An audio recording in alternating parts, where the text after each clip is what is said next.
አዎ ደጋግሞ ነው የደወለው ራሱ። ስለዚህ ያየው ይኸው ስክሪንሻት አድርጉ ቤተሰብ። እሱ ነው መጀመሪያ የደወለው። ከዛ ሚስድ ኮል መጣ። ኮል ባክ የሚለው ሚስድ ኮል ነው እንደምታዩት። ከዛ ደወለ።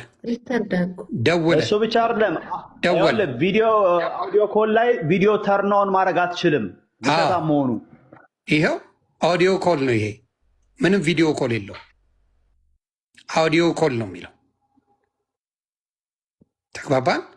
ስለዚህ እንደዚህ አይነት ማጭበርበር፣ እንደዚህ አይነት ምን ማድረግ ሴትን ልጅ ካልፈለገች ወይም ደግሞ ምን ካልሆነች ምንድን ነው ይሄ ብላክ ሜሉ ራቁትሽ አለኝ ምን አለኝ ምንም አታመጭም ነው ጨዋታ። ይሄ ነው እንግዲህ እሱ ብቻ አይደለም። ዱባይ ላይ ራሱ እኮ ጥፊ መታሃል ይዘናል ሲሉት እንደው ዱባይ ባይሆን ኖሮ ሌላ ቦታ ቢሆን ኖሮ ልጅ ምን ሆና ነበር የሚለውም ጥያቄ እኮ ያስነሳል። እሱን ነው የምልህ እኮ በጥፊ መጥቶ ፊት ለፊት ፖሊሶቹ ሲያፋጥጡት እሷ ናት መታ ያተረፈችው። በጥፊ ስትመታት አይተናል ብለው ነው መኪና ቁልፉን ራሱ የተቀበሉት። ስለ መውደቁ አይደለም እነሱ ያወሩት። ስለዚህ ልጅ በደንብ የጃኒ ጥሩ ደረጃ ላይ መድረስ አሳብዶታል። ጃኒ መቀየሯ አሞታል። እሱን አቴንሽን የሰጠው ሰው የለም።